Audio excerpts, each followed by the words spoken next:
Welcome back to Jersey Matters. I'm Larry Menti. What does the year ahead look like for New Jersey municipalities? Well, recently the state had its Annual League of Municipalities convention. Our Ellen Kolodziej was there and spoke to New Jersey's mayors about just that. Ellen. Thank you, Larry. For more than 100 years, right before Thanksgiving, people from big cities and small towns come here to network and share ideas. And this year, we wanted to ask specifically the mayors what obstacles they're facing in the year ahead. The biggest challenge always is the high property taxes. And that's a challenge that's going to take some time. But the more immediate challenge for us is to maintain the service of New Jersey Transit. We are a dependent community on ease of transportation to New York City. We're not going to have people move to our community unless they can rely on those rails. And quite honestly, transit has failed us.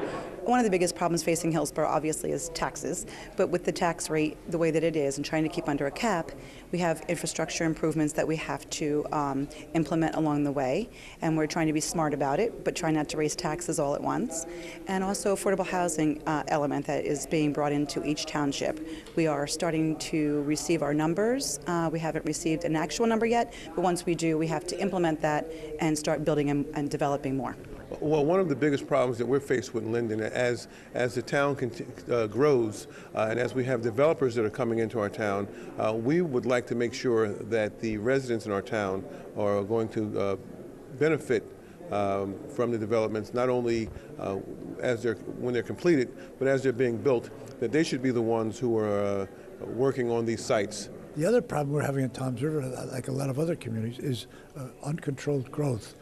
We've had a lot of space. Toms River's 46 square miles, and we have had open space, but it's growing rapidly. It's creating traffic problems, utility problems, and so on, and you just can't stop it because that's unconstitutional. So we're doing what we can to control it. The township has been buying a lot of open space.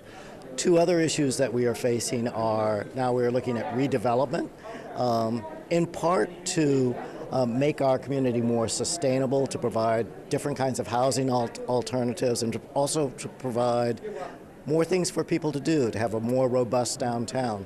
But, change, people have mixed reactions to change, so it's going to be a challenge to get those projects developed, approved, and all of that. And then the third thing, which has been a problem in Chatham for decades, is traffic. So all the mayors say they always learn so much here every year, and they're hoping to take some of those good ideas and put them to good use back at home. Reporting from Atlantic City, I'm Ellen Kolodziej for Jersey Matters. All right, thank you, Ellen. At the League of Municipalities, former Governor Chris Christie was there. It was the same time that his name was being mentioned as a possible replacement for Jeff Sessions as Attorney General. Ellen talked to Chris Christie about that. I don't have anything really to say about it. I mean, I've been through this dance before, for vice president in 2012, for vice president in 2016, for a whole bunch of different positions in this administration. And so I got nothing new to say about it. I love my life the way I have it right now. I'm more relaxed than I've been in 16 years. Mary Pat and I are enjoying our time where we have a lot more time to spend together. And so, I love my country, and I've always been willing to serve. But I'm not, somebody who is out campaigning for anything.